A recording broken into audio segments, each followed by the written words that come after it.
we're going to go ahead and get started. I would love if everyone could put yourself in the chat with your name, maybe what region, and I would love to hear how long you've been with the department. So, good afternoon, and welcome to part 4 of our series on protective factors. Today's training is the final one in the series, and it's about connecting DCS to the service. My name is Edna Black, and I'm the FFPSA Prevention Consultant for the Northwest region for the University of Tennessee Social Work Office of Research and Public Service, or as we refer to as SWORPS for short, because it is a mouthful. So I'm going to hand it over to my co-partner. All right, thanks, Edna. So hi all, I'm Siobhan Costanzo, and I am the lead research and evaluation specialist for SWORPS as well. It's nice to be here. All right, great. So we're going to do a quick recap. I'd love to know in the chat if you've been able to attend any of our other protective factors. If you could just put a little note in there, that'd be great. So let's do a quick recap of what you've learned in the protective factor series.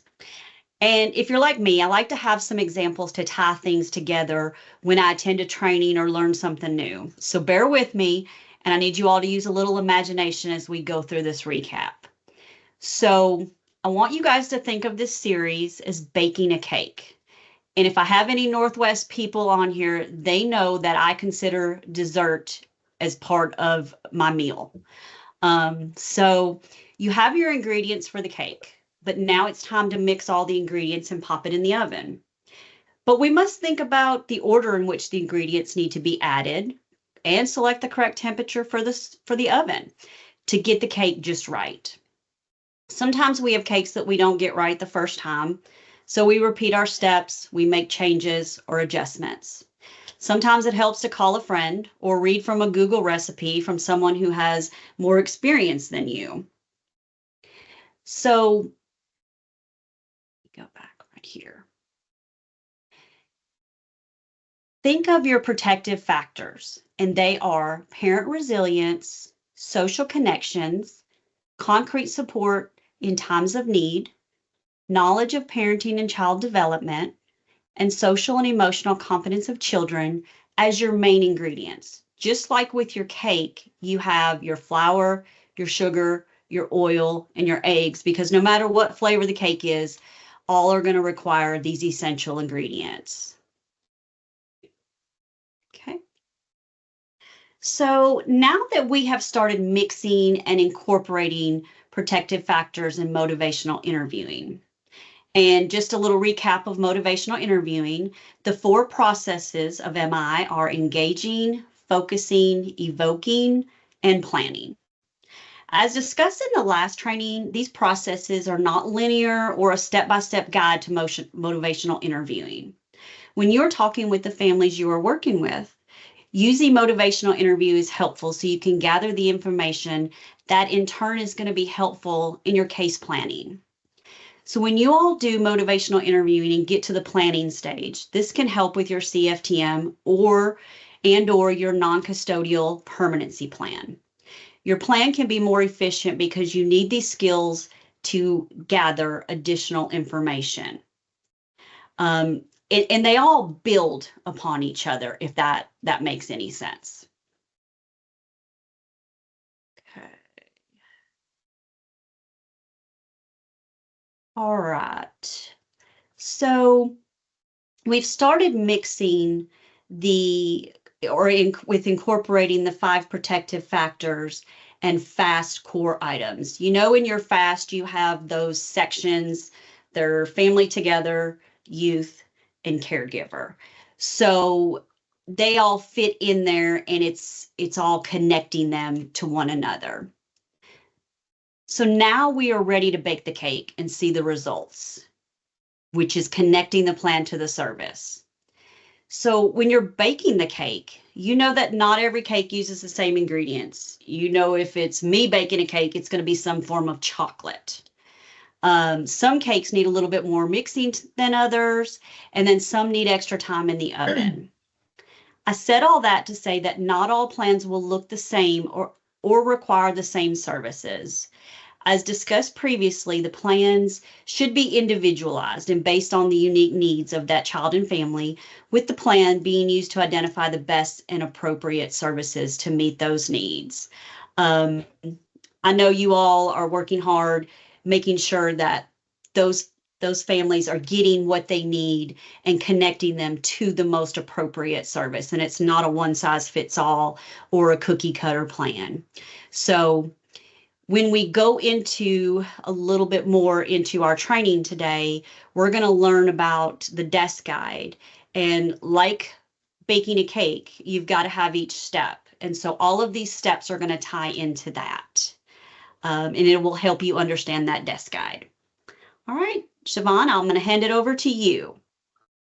Thanks, Edna. And I was feeling the same way, Jill. Okay, so hi again, and thanks, Edna, for giving that great recap. I do want to review what our goals are for today. So both as Serena mentioned at the beginning, we're really focused on learning about evidence-based programs and their usefulness for children and families.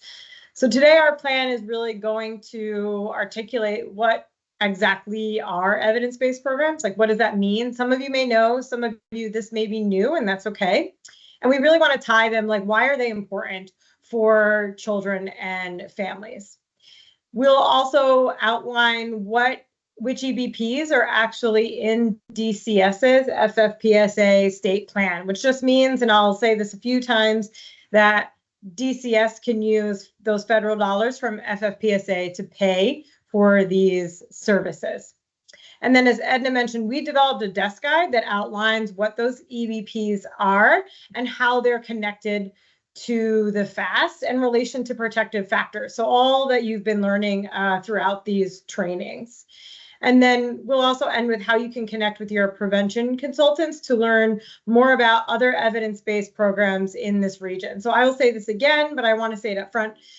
The EBPs that we present in the state plan are not the only EBPs that are available in Tennessee. These are the ones that the state has identified or did identify in their original plan, but they will be continued to update. We're going to focus on those because those are the ones that can be paid for, but we do have a big database that shows all the available EBPs. So we'll talk about that in more detail. And the last note is we do want this training, we don't want just Edna and I doing, like, I guess, all the talking, figuratively speaking. So we do want this training to be as interactive as possible. So there may be moments when one of us will ask you to interact or answer a few questions for us, just to get you all thinking and warmed up. Okay, so this is actually the first time we're going to ask you to interact. So we want to focus on, what does evidence-based mean? Like, that term feels super jargony, but it does have a particular meaning. And so we want to do a fun little exercise where we create a word cloud based on what comes to your mind when you hear evidence-based programs or practices. I'm not looking, and we are not looking for, like, the right answers, the most articulate answer, just the first few words that come to your mind when you hear evidence-based. So I'm going to ask you to go to menti.com. You could do this on your phone or your laptop right in front of you. If you put in the code that's up here, this 88574750, it should open up to the screen, and you should be able to type in a few ideas. If you prefer, you can also drop in the chat, but I'm going to switch my screen here to share this with you. So I already see a few answers coming through. So we see things like tested, supported by real actions, proven outcomes. Already from these three, it's sounding like most of you already really understand what evidence-based means. Science, okay, great. Any other thoughts on here? Data-driven. Oh, that always makes me excited when people say data-driven. Okay. Well, you can continue to drop some more in the chat, but I'm going to go through and talk about, okay, what does evidence-based actually mean? Okay. So here's this really, textbook kind of definition. We know that FFPSA is really aiming to transform the focus of child welfare from foster care to prevention. So really focus on increasing family stability and well-being. And so this does reimagine the role of the child welfare system and making evidence-based and data-driven decisions. And so what evidence-based really means, and a bunch of you already had come up with it in your answers, but having a program, practice, or intervention that has documented evidence of its effectiveness. So those like proven outcomes that it's been tested based on at least 2 rigorous external research studies. It also, generally, they want to see sustained effects that last at least 1 year after treatment.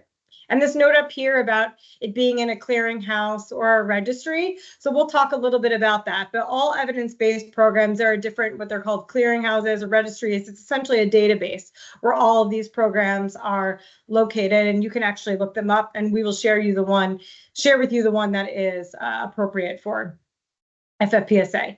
Basically, but in like normal people's terms, what evidence-based essentially means is that it's a program or a practice that has been shown to successfully achieve outcomes, and in this case, specifically for children and families.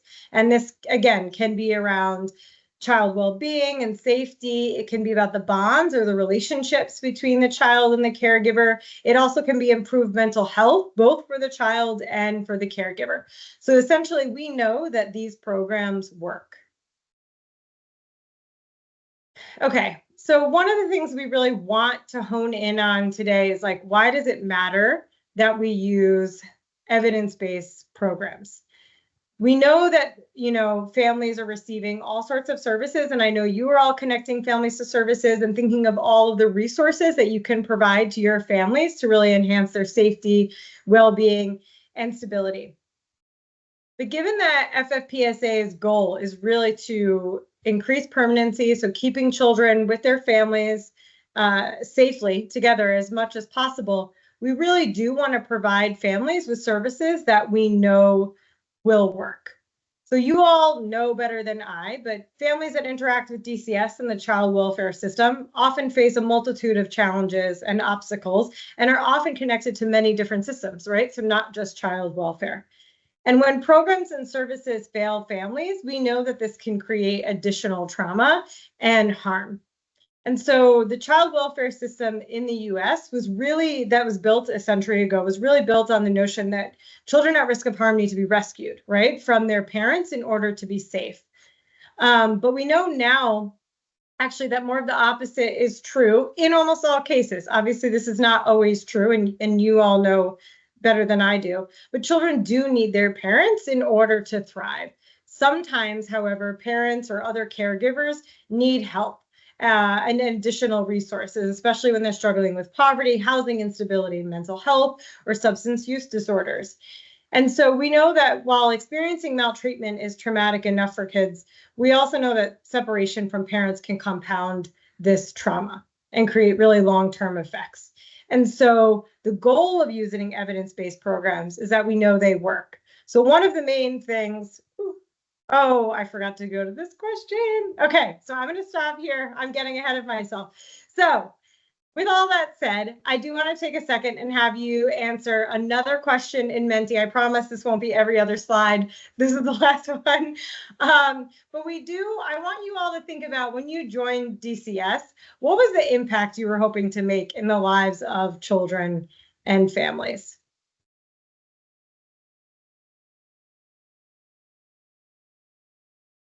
And if you could just drop again, go back to the same code and answer some questions. And again, I will pull this one over here.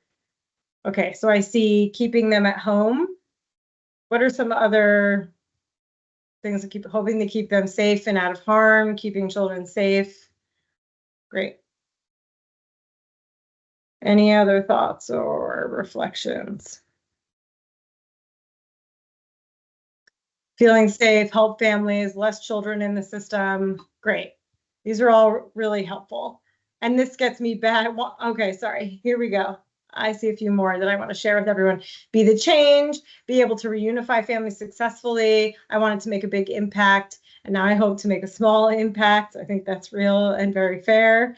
Okay, so one of the goals really of evidence-based programs is that we know that they work because they've been demonstrated by these studies. And so they actually do improve outcomes for children and families. All programs are different, so they will not all do the same thing, but they will help with safety, permanency, and actually reducing trauma.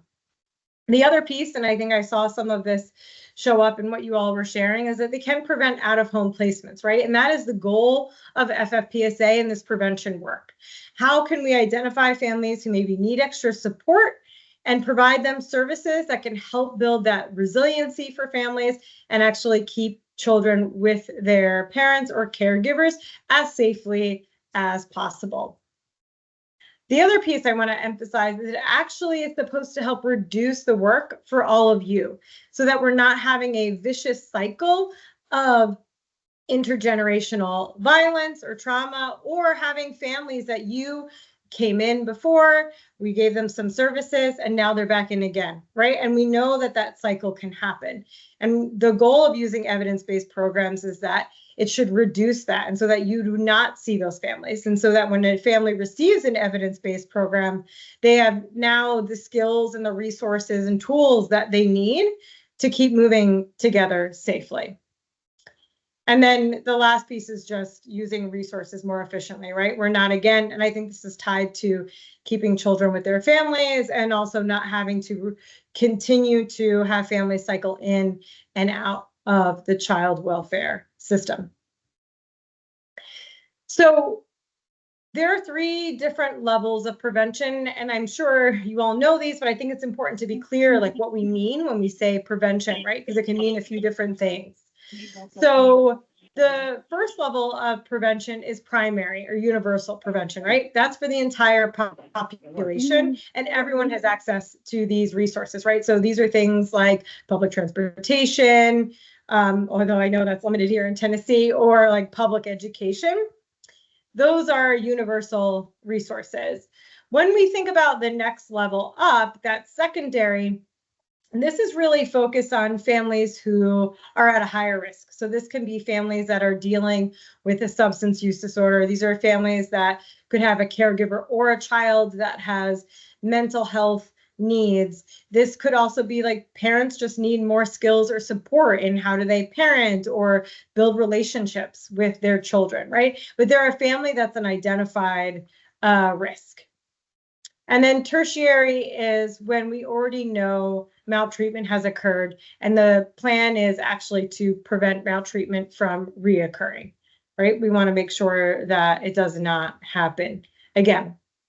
And so our work, the prevention team, and also my team, the implementation team at SWORPS, is focused on this secondary prevention. So it's for families who are already at a high risk of maltreatment, and how do we get them evidence-based programs that we know will work to address the needs that they have.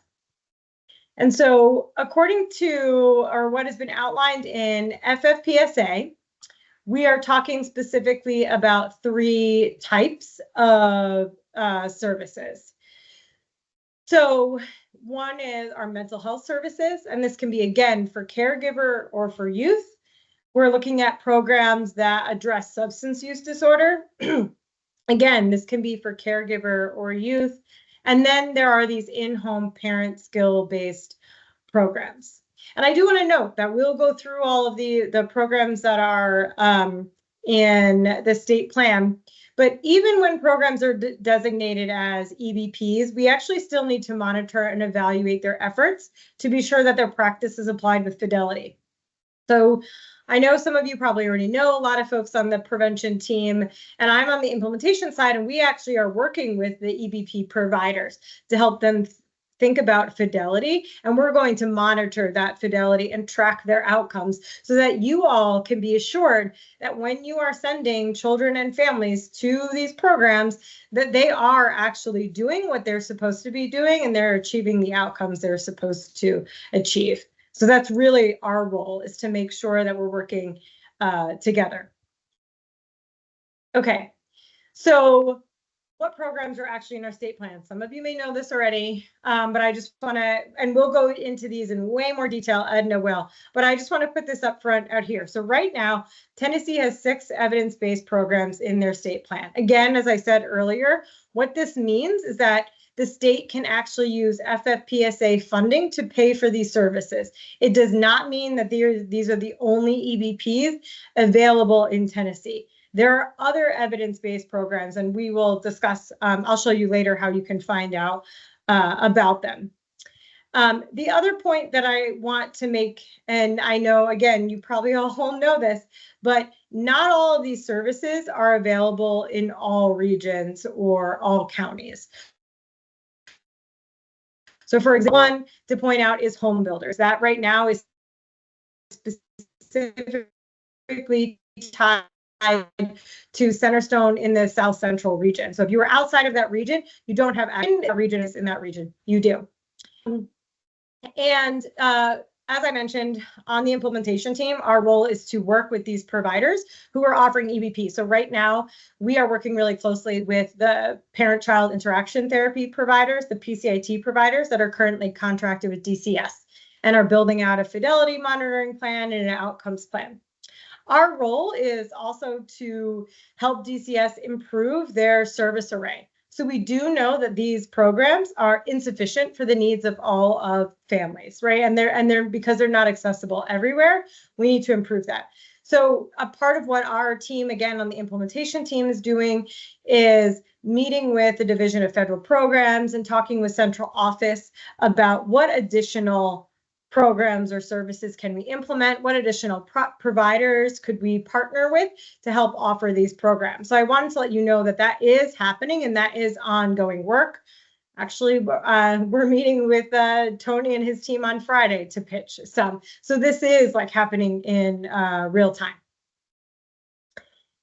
Okay, the last thing I think I mentioned at the beginning before I turn it over to Edna is that I talked at the beginning about evidence-based means that there's generally a national database or a registry. Well, this is the Title IV clearinghouse.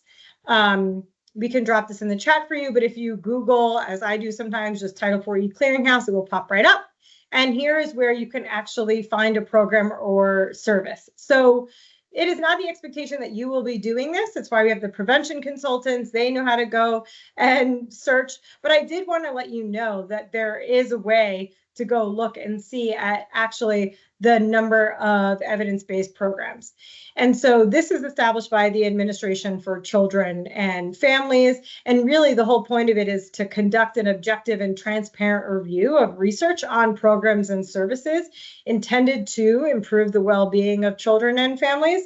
And so this clearinghouse reviews, and I will show you, this is what it will look like when you hit like search for program. You can search for a program by here, and as you can see, the names will come up and you can actually click in to it and read more details about each of the programs. Again, this is not an expectation for you to do, but I just want you to know that this resource is out there and that all the programs listed, they'll tell you the levels. You don't need to memorize this, but I do want to acknowledge that you'll see here there are different ratings: well-supported, supported, promising. These do not mean that the well-supported does not necessarily mean that it is better than a supported. It just means that there's more evidence behind it to back it up. But all of the programs, including promising, are evidence-based and should be considered when you're thinking about what do we offer children and families. Okay. So I know that was a lot of information, and I'm not sure if there was any chat conversations, but we just wanted to pause before I turn it back over to Edna to see if there are any questions or anything, a comment anyone wants to make.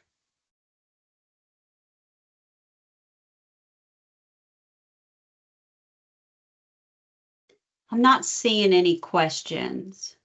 Okay. Well, feel All free to jump in, right. but I'll turn it to you, Edna. Yeah. All right, perfect. So thanks for bearing with us, guys. I know that's a lot of information from both of us. So if you have questions as we go, don't be afraid to pop them in the chat. If we don't know the answers, we'll find it for you. So as we move into this next piece, I just want to say that I know what you guys are all thinking. Another thing to add to your never-ending to-do list at DCS. I have over 11 years experience at Northwest DCS, and I understand how difficult your job is and that you do not need anything else stressing you out or added to your list. So I understand that you all do not have the time to research evidence-based services for your families. It's very time consuming. As Siobhan had pointed out, the clearinghouse, you have these tools that you can look at, but it's very, very time consuming. So I helped develop this desk guide for it to be beneficial and a useful resource to you all.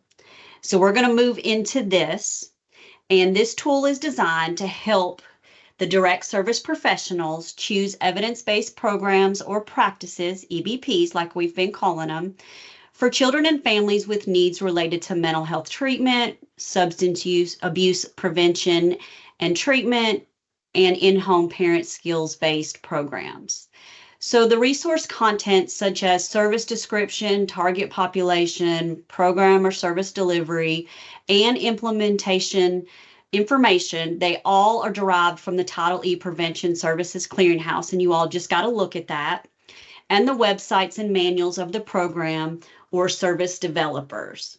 I do want to give a small disclaimer that not all of these programs are statewide. So it's best for you to reach out to your regional prevention consultant so they can help you jump through those hoops to get you the services you need for those families.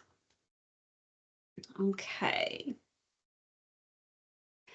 So this first piece of the desk guide is a quick reference. So you can look at it quickly, simple, basic chart. For example, let's just look at it and I'd love for some chat interaction. If you're looking at services for a 13-year-old, what services apply to that age group? So I see a few on there. Home builders, Intercept. Yep, just like Tracy said, Intercept, MST. Let's just say we want to get the in-home parent skills-based program. So we can look at the symbol of the little home and we can see which ones of those programs in our age group might be a good fit. So at that point, you could click on, let's just look, say, home builders, for example. We've made this chart interactive and easy for you guys that if you want to know more information about home builders, then you can just click on the home builders link and it's going to take you to a more detailed page.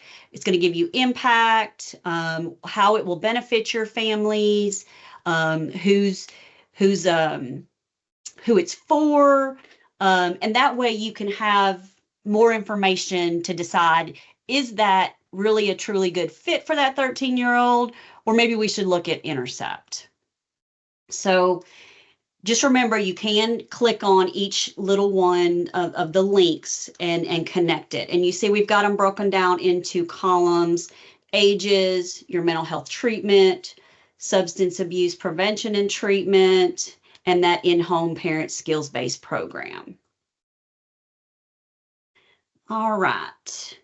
So for this next slide, it's similar to the last one that we looked at, except that, and it can also be used as a quick reference. However, it differs because it breaks the FAST score out.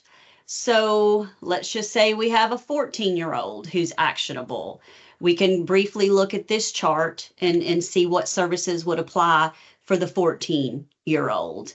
And again, you can click on the boxes if you say, okay, I've got this 14-year-old and maybe I want to check out Intercept to see if that would be a fit. So you can go click right from Intercept and go right there for that more information. So we're just looking at a quick view at age requirements and services.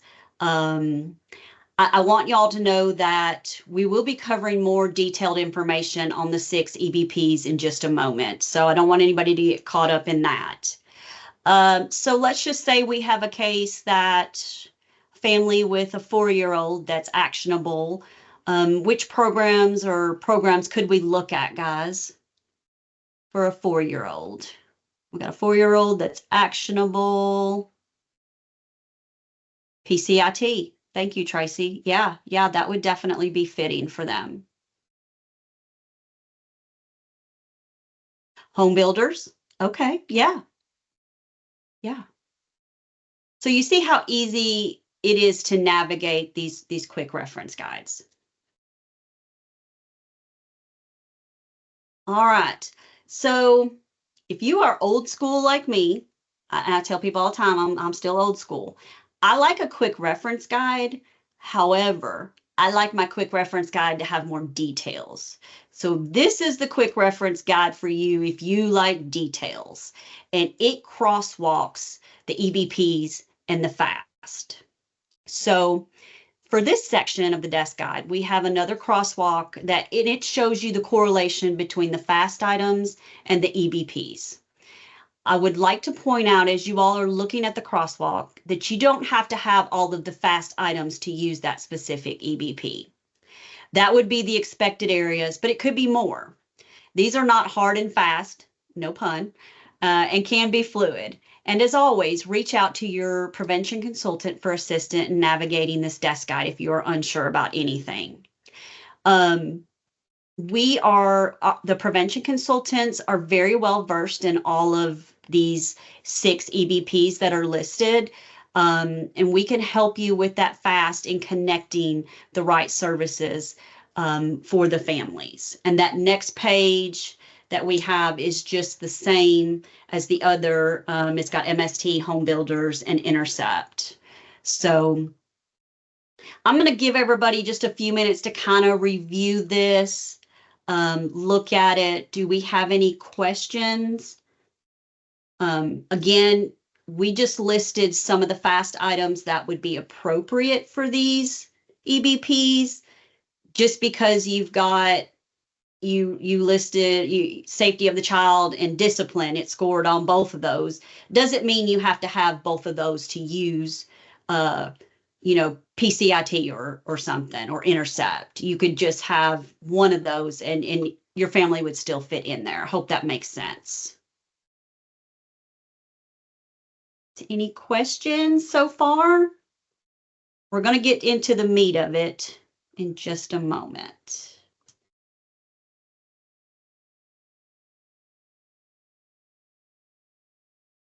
All right. Yeah, and it's designed to be helpful and beneficial. And we've got the quick reference guides. It does have a lot of information on it, but this is designed to help DCS so that way they know what's available and what's going to work best for their families. The goal is for them to maybe get what they need, and that way we don't have to have those repeat families. So that is the plan. All right, so we're going to go into some more detailed slides. I'm kind of curious, has anybody before this training, has anybody heard of home builders or had any experience with that? I know it's only in, I think, South Central, but I was just kind of curious if anybody had heard of that. Okay, so Shauna, who's our prevention consultant in South Central, says that it's a great program. LaShonda and Natalie, both new to them. I had no clue about this program, so it's been interesting to learn about these new ones, and hopefully our implementation team can get more services and EBPs available for across the state. So Home Builders is an intensive in-home counseling program that provides comprehensive support services for families who have children either in a placement and cannot be reunified without that intensive in-home services or at risk of being removed. Okay, so we will move on to Intercept. I feel like this is probably the one that everybody knows the most about, or actually, I think you, if you're like me, you thought you knew what Intercept did. But sometimes you get tunnel vision and you might use certain services for like Intercept. When I was at the department, we always reserved it for those youths with mental health or behavioral issues, which, you know, quite a lot of those. But it actually serves 0 to 18. So it's an in-home program model helping children from birth to age 18 involved in child welfare, children's mental health, or juvenile justice systems. It's one of those programs that's holistic and it wraps services around the family. I do want to give a little promo for our upcoming training. It's as part of our prevention spotlight. Our prevention consultant in the Smoky region is Kat Barber, and she's gonna be with Danielle and Eric from Youth Villages Intercept, and we're gonna host a training on November 7th. That's 11 Central, 12 Eastern. So if you've not had an opportunity to register for this session, this would be an excellent opportunity to learn more about the program. Because what you think you know, you may not know all about it. I've learned that lesson, that I really thought I knew what Intercept did, but there are a lot more. All right. So the next one is multisystemic therapy, or MST. Not sure we have any JJ people on here. Would love to hear if anybody's used MST in the past. It is an intensive family and community-based treatment program that focuses on addressing various environmental systems impacting chronic and violent juvenile offenders. Okay, so any questions so far? Okay. The next one is Nurse Family Partnership. So this is a home visiting program typically implemented by trained registered nurses. NFP serves first-time mothers from early pregnancy until the child turns 2. I don't know about you all, but I would have loved to have a program like this working with me as a first-time mom. I can remember bringing my oldest home from the hospital, and it happened to be on Christmas Eve, and getting home and realizing that apparently, you know, there's no manual that comes home with you, and you seem to forget about everything you learned from the nurses at the hospital. So I was overwhelmed, overjoyed. So I spent the evening calling my nurse friends, my mom, and anybody who would provide me with information. So how great would it be to be able to access this program as a first-time mom?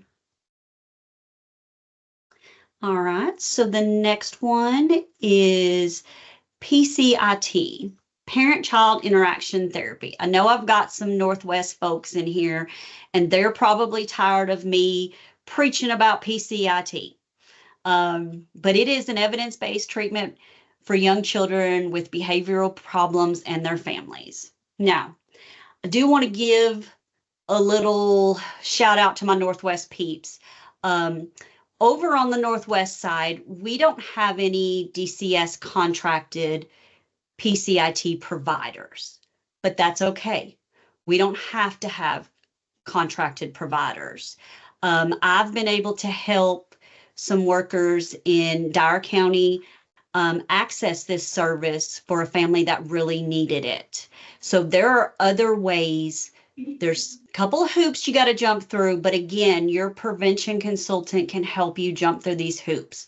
If you feel that one of these evidence-based programs are a fit, we will do our best to see if we can access it in your region. So do not hesitate to reach out for us. I know it sounds like I'm going on a promo tour, and I joke around that I'm in my prevention heiress tour. So I would like to add that we have another training presented by our prevention consultants, Kat and Stacy, for parent-child interaction therapy. And this one's on November 18th at 1 Central, 2 Eastern.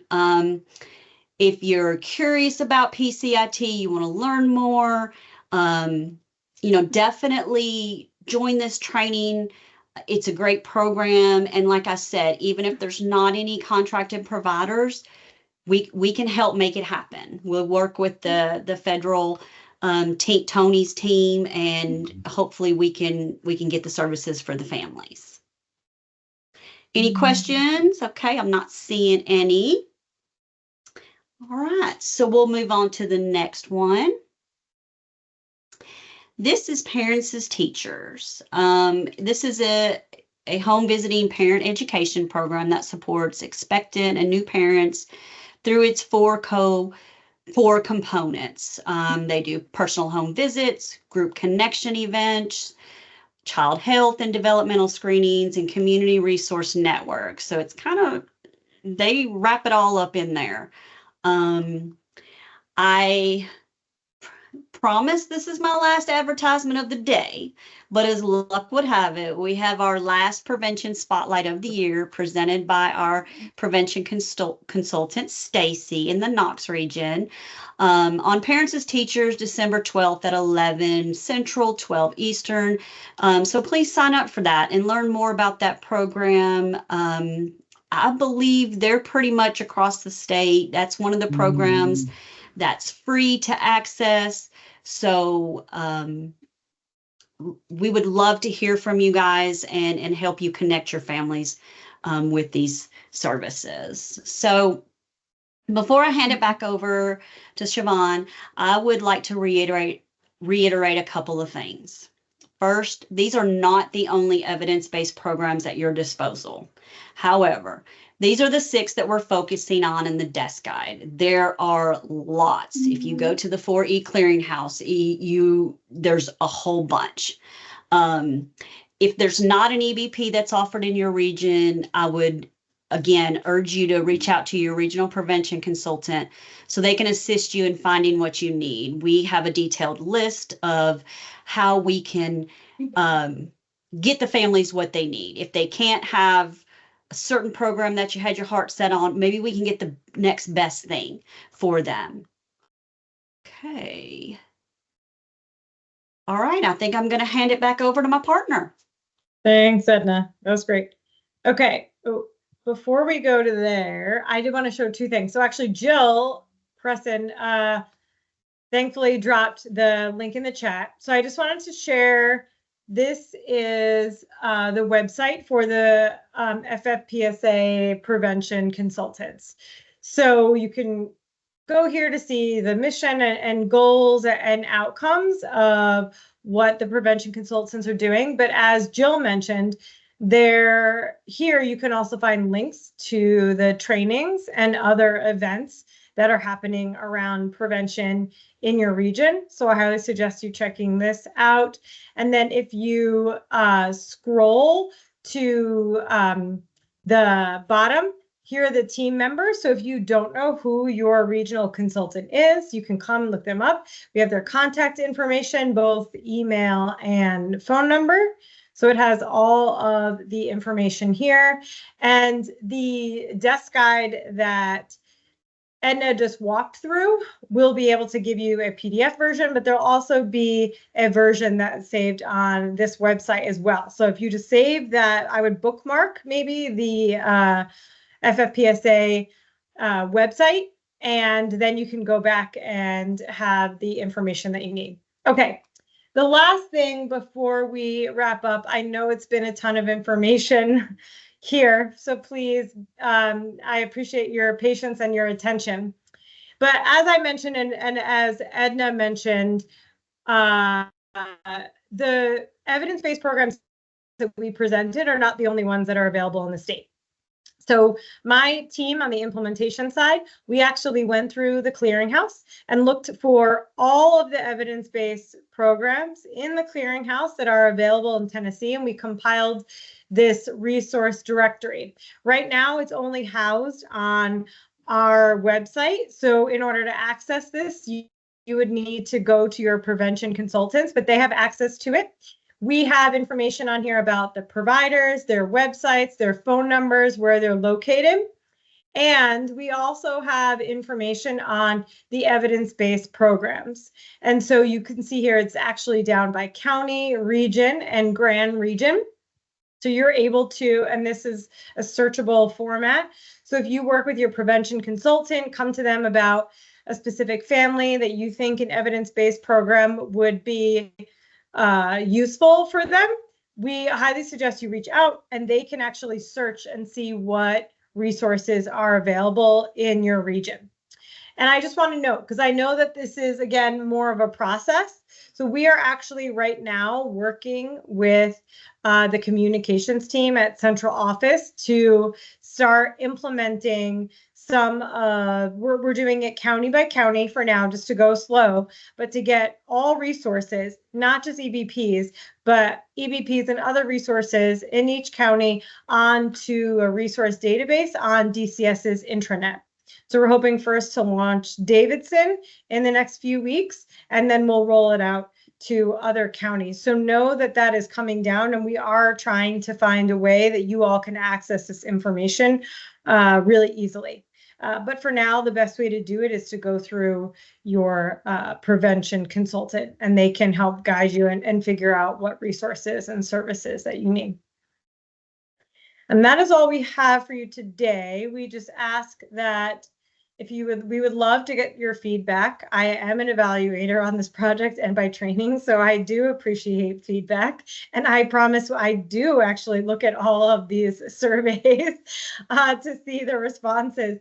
So we would love for you to just take a few minutes. It shouldn't take more than 3 minutes to complete this post-training survey for us before you head out on the rest of your day. And we appreciate it. We know you have a lot going on, but this helps us know what else we need to do better for next time.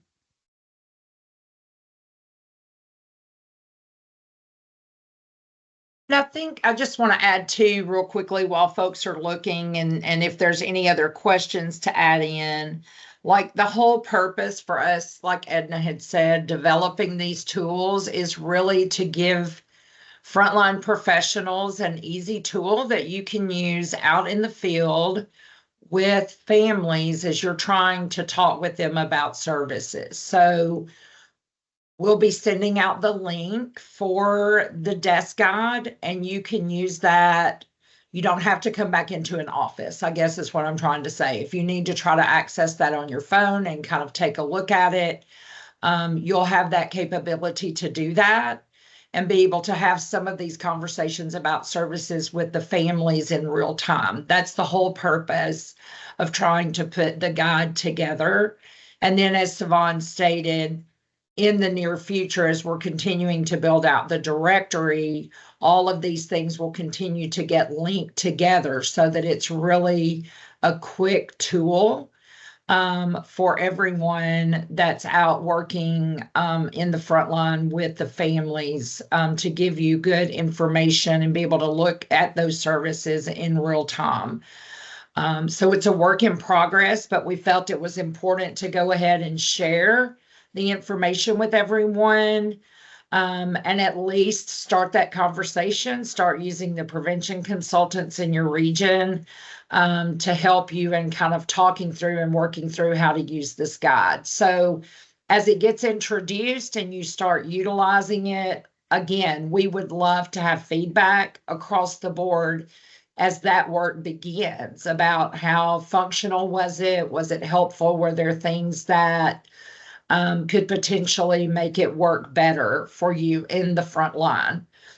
When you can actually see, if I look on that quick reference piece and I click parents as teachers and how it takes you straight there, but just are there ways that we can make it more user-friendly for you in the field. So don't hesitate to offer that feedback also to your prevention consultants.